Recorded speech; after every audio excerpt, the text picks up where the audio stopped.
পুরো পাঁপড়ের মতো গুঁড়ো হয়ে যাচ্ছে।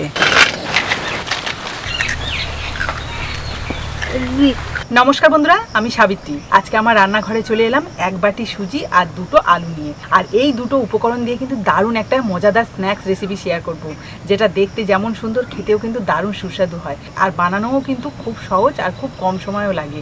আপনারা সম্পূর্ণ ভিডিওটা দেখবেন, সহজে কিন্তু বানিয়ে খেতে পারবেন।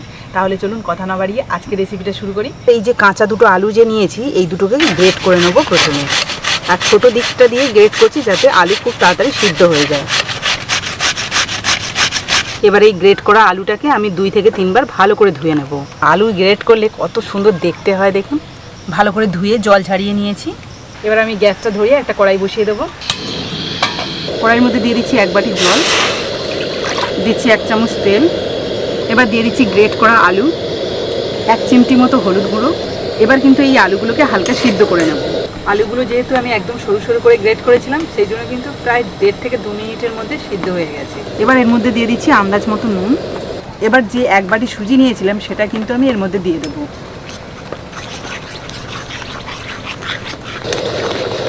মোটামুটি 30 সেকেন্ডের মধ্যেই কিন্তু দেখুন একদম শক্ত ডোর মতো তৈরি হয়ে যাচ্ছে। মানে যেহেতু সুজি দিয়েছি তার জন্যই কিন্তু। তো আরেকটু নেড়ে চেড়ে শুকনো করে নেব। মানে আমার একটা শক্ত ডো দরকার। দেখুন একদম শুকনো শুকনো করে নিয়েছি। এবার এটা যত ঠান্ডা হবে ততই কিন্তু শক্ত হয়ে যাবে। তাই এটাকে আমি এখন নিচে নামিয়ে ঠান্ডা করে নেব। হালকা ঠান্ডা হয়ে গেছে আর এই দেখুন অনেকটাই কিন্তু শক্ত হয়ে গেছে।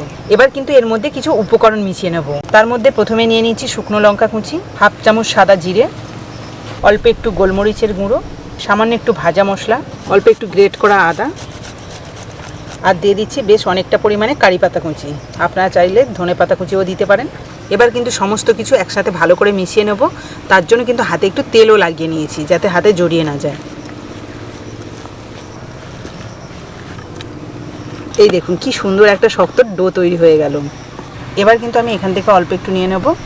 এই যে সেটাকে হাত দিয়ে একটুখানি গোল করে নিচ্ছি প্রথমে। এবার এটাকে বেলে নেব। আর হালকা কিন্তু হাতে তেলও লাগিয়ে নিয়েছিলাম। এটাকে কিন্তু খুব মোটা করে বেলবো না, একটু পাতলা করে বেলে নিচ্ছি। তবে খুব পাতলা নয় কিন্তু, আপনারা দেখে বুঝতে পারবেন কেমন থিকনেসটা রাখছি। এবার এটাকে 4 কোণা করে কেটে নেব।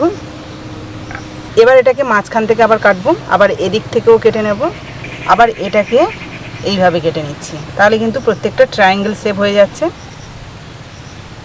কেটে নেওয়ার পর একটা কাটা অংশ আপনাদের দেখাচ্ছি। দেখুন এরকম কিন্তু প্রত্যেকটাই শেপ হবে। তো দেখুন সবগুলো কিন্তু শেপ দেওয়া হয়ে গেছে। এবার এগুলোকে তেলে ভাজার পালা। তার জন্য কিন্তু কড়াইতে তেল গরম করতে দিয়ে দিয়েছি। খুব ভালোভাবে তেল গরম হয়ে গেছে। এবার এক এক করে তেলে ভেজে নেব। এখানে কিন্তু বেশ অনেকগুলো তেলের মধ্যে দিয়ে দিয়েছি।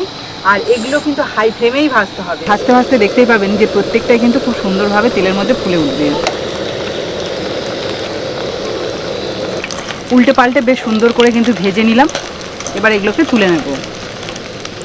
দেখুন এগুলোকে তেল থেকে তোলার সঙ্গে সঙ্গে একটা মুচমুচে আওয়াজ পাওয়া যাচ্ছে। চলুন বাকিগুলোও একইভাবে ভেজে নিই।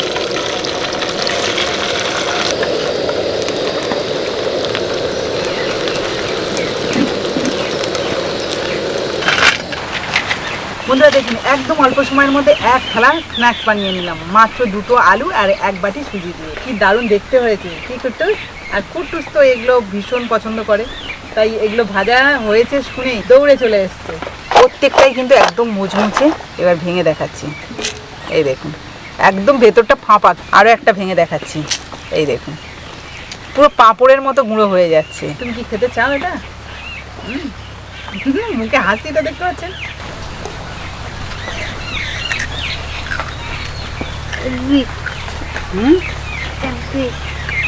ভালো লেগেছে? তো দেখুন কুট্টুস তো খাচ্ছে, কতটা মুচমুচে হয়েছে আপনারা আওয়াজ শুনতে পাচ্ছেন।